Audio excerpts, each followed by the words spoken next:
We are back in the shed once again with the Royal Enfield Himalayan 450 with some more upgrades, which are probably small but significant. So if you watched the last video, we did an annual service on the 450, and one thing we did do, which was the front brake cable delete. As you can see, we don't have the cable here anymore.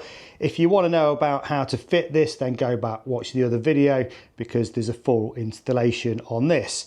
Also, what I'm going to do at the end of the video, I'm going to run through all the upgrades I've done to the Himalayan 450 over the last 12 months and tell you how much they cost and what the total I've spent on this bike. So what I'm going to do, we're going to cut this off, give it a little bit more of a rally inspired look. That means when we use the Enduro Trail XT Plus tyres, we've got plenty of clearance from that front mudguard.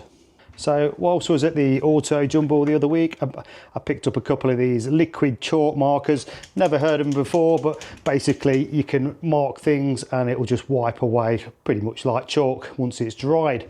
So what I was planning on doing is just, I don't know if I'm going to cut from this side or the other side, but I am going to remove this before we cut it so we don't risk damaging the forks or anything like that.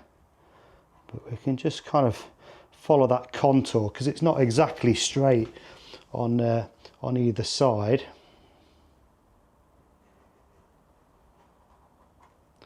So it was going to be questionable once I cut this whether it's still got enough structure to those front fork guards with just having the 2 bolt fixings there. So the first job is to get that 5mm Allen key and remove that front mudguard.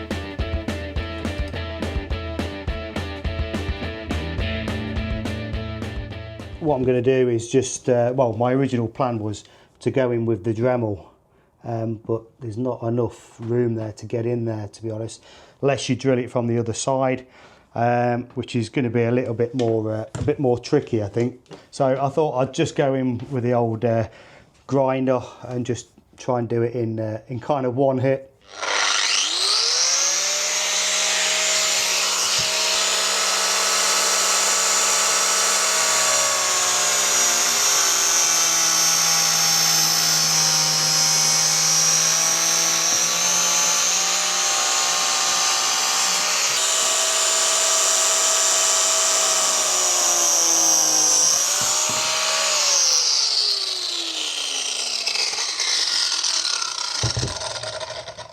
So that's cut through it pretty good, but as you can see with the heat generated from the grinder, we've kind of melted the plastic a little bit, but with a nice sharp knife, you'll be able to just take that off. So yeah, just running a knife over afterwards has just cleaned that up quite nicely. Now it's time to get them bolts back in on those front guards.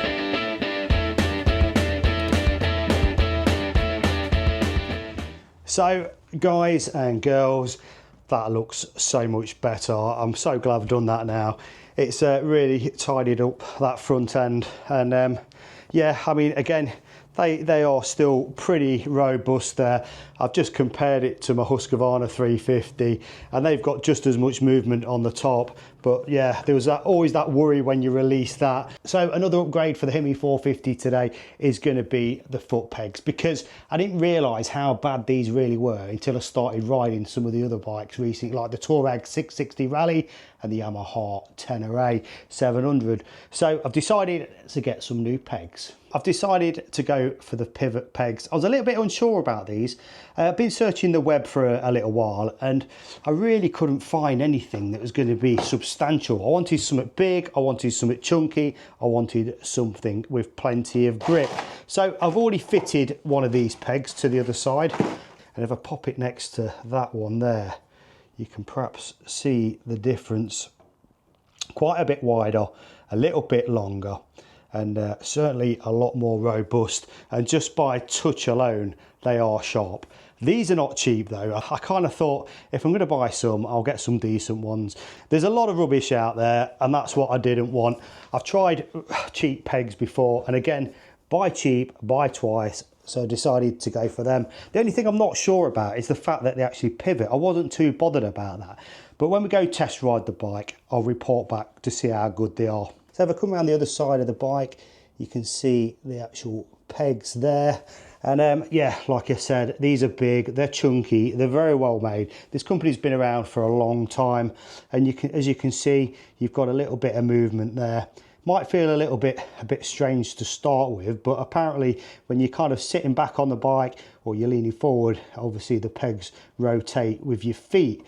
And yeah, they'll only rotate so far, like 30 degrees or something like that. And again, all these upgrades today are super easy to do. So in order to fit these, I don't know if you can see that there, you've literally got like a circlip. Now I've tried my circlip pliers on these and they don't quite fit in the hole, so a little bit of manipulation with a small pair of long nose pliers and preferably a screwdriver, you can get that clip off, and then this pin here just pops out the top.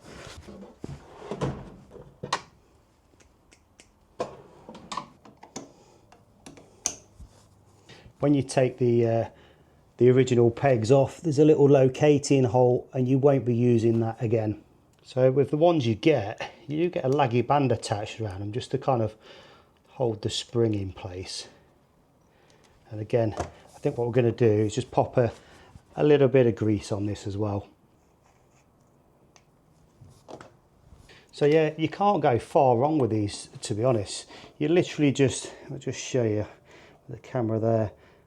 Like I say, the spring's already on, and you kind of just got to kind of push it in and get the locating pin back in.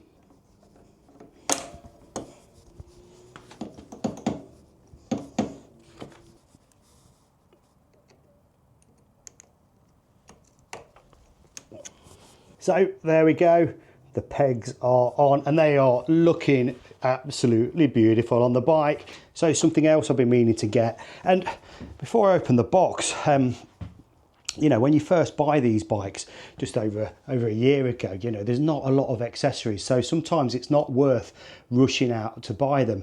Because one of the mistakes I did make was when I took the collector box off and changed the link pipe, which is here. So this has been replaced again since with a HP Corse one, purely because the problem was with the link pipe, as soon as you move that collector box, then the center stand has nothing to kind of bash against. So you basically, your center stand is going to be connecting to the swing arm unless you buy a link pipe with a bump stop on it. But I waited for a little while, and then you know, HP Corse came out with this one. I'm just going to show you from the other side, and you get this separate center stand stopper, which if you can see under there. So I know some of them attached to the actual link pipe themselves, which I wasn't really interested in doing that, to be honest, because they seemed a little bit flimsy. So, but again, if you buy cheap, you buy twice. The link pipes ended up in the bin, the previous one. That one fits a lot better as well. You can tell it's a premium material, and it fitted straight to the bike as well.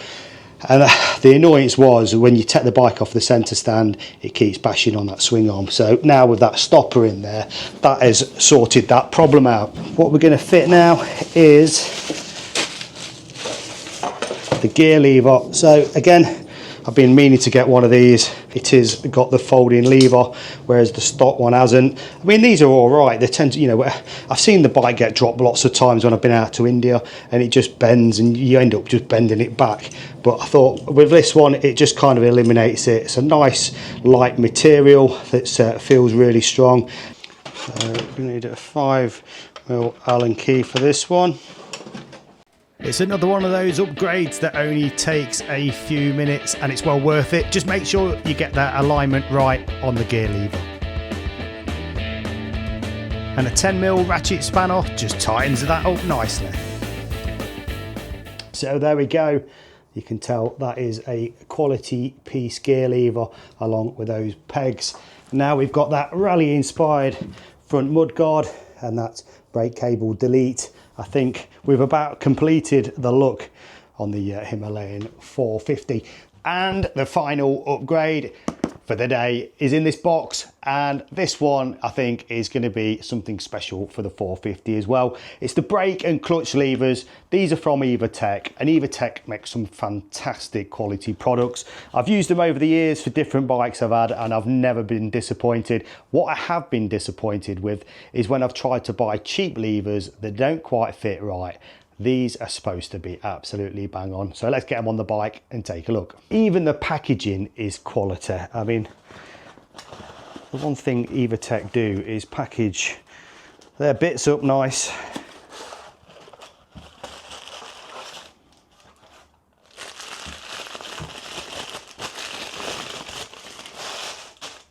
Take a look at those. These are absolutely beautiful. They feel amazing. They're very well made. And also we've got the adjustment there as well, which is kind of why I wanted to change the levers. Right, first thing I have to do is just loosen the handguard off. I don't think I'm going to have to take it off, but I'm going to have to undo these a little bit just to get myself in there.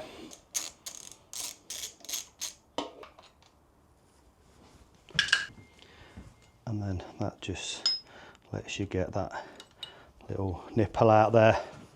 So again, easy swap with this one, same procedure. The problem I've had with cheap ones in the past has been it's kind of like they've not fit correctly and they've ended up kind of like, I mean, I had one on the Ducati Street Fighter and I bought some what I thought were pretty much copied parts, which they were, and they were fairly cheap, and the back brake light kept coming on without me touching the lever. So my buddy that was riding behind me, the brake light was flashing as I'm riding and not even touching it, so he don't know when I'm braking. Nobody, so it can get quite dangerous. That's why I think, you know, when it comes down to kind of levers, they need to be absolutely spot on and working perfectly.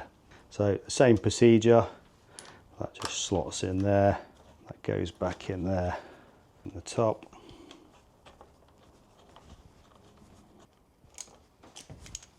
So just having that adjustability, bring them in a couple of notches, that just feels like really nice now.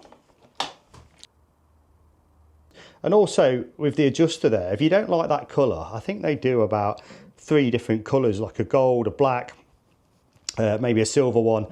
For the right hand side, loosen off the guard, take off the bottom 8mm nut, and you'll need a 4mm Allen key to remove the bolt. There's a spring on the old lever that needs to go in the new one, reassemble it and have a little feel.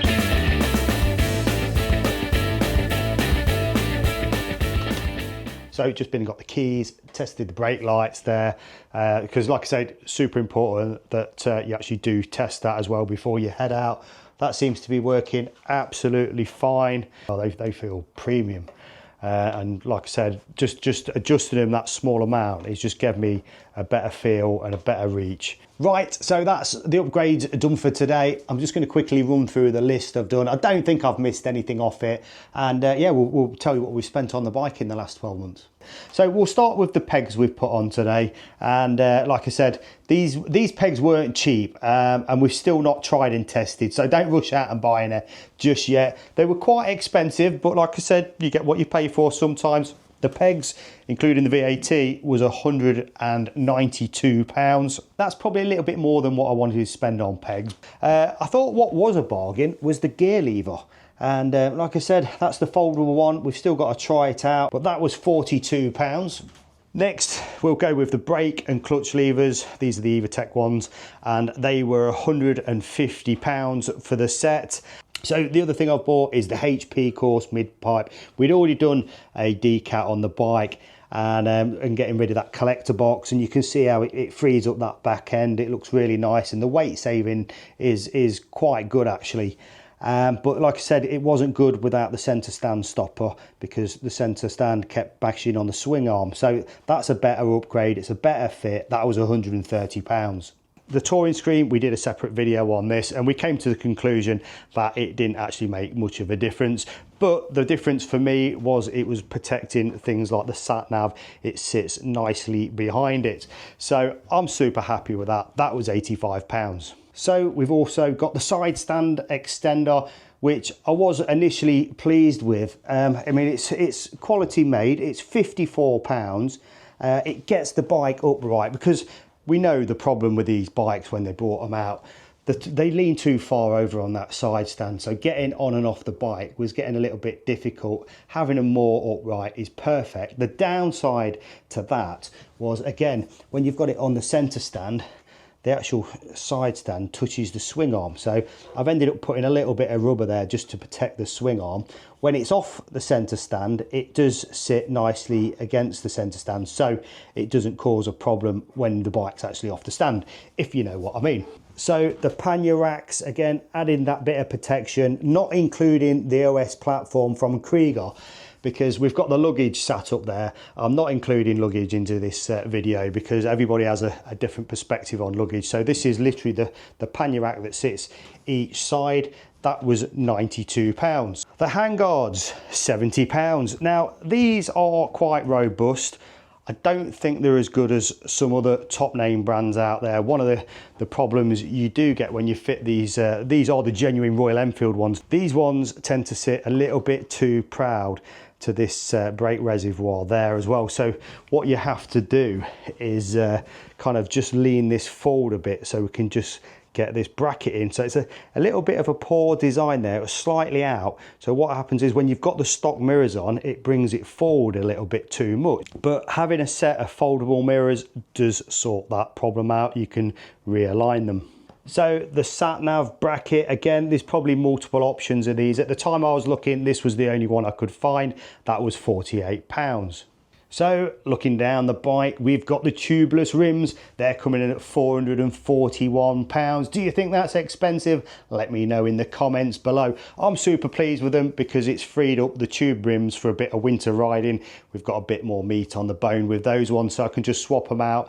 But is it a necessary upgrade? I don't know. Maybe if you get a puncher, it might be, and that's if you can fix a puncher by the side of the road. We've got the rally seat at £99. I think that was an absolute bargain. It's better than expected if you're going to do the off-roading. You've got a little bit more height in the bike, and also it's a bit firmer, it's a bit flatter and a bit skinnier as well. So you don't really lose too much leg height with that one, but it's easy to move across the bike a little bit more if you're doing the off-roading. So let's get back to the mirrors. The folding mirrors on the bike, like I said, it's worked wonders with the fact that with these handguards kind of offset the brake reservoir a little bit. So now you can realign the mirrors how you want them. And if the bike does go down, it doesn't break the mirror off. They were only £29. That's probably the biggest bargain on the bike in total. We've got the cruise control. So I think pound wise, it was £225. I didn't have to pay for this one, I'll be honest. This is the only upgrade on the bike that I've had sent for free, and that was from Viridian Cruise because they worked with the discount code that we give out, which was 12% off the cruise control. If you use the discount code That Bike Assignment, you can still get these. These are absolutely brilliant. I always said this is probably one of the best upgrades I've had on the bike, especially when you sat on the motorways. So we've got the brake cable delete as well. We paid £105 for that. I did have it fitted at the garage. So, but if you want to do your own installation, you fancy doing this upgrade, then we've got a full video on that to make it super easy. I think most people will be able to do it. And yeah, as we can see, we've now freed up that front wheel. That really does look nice now. So over the 12 months, not including luggage, like I said, we've spent £1,762 on the Himalayan 450. I honestly don't think that's too bad for the amount of kit we've got on the bike, and some of it is absolutely premium as well. It does transform it. We still need to go try them pegs out, which I'll do in another video. So I hope you've enjoyed today's video, and don't forget, if you ain't subscribed to the channel, please do so. Give us a like, and I'll see you in the next one.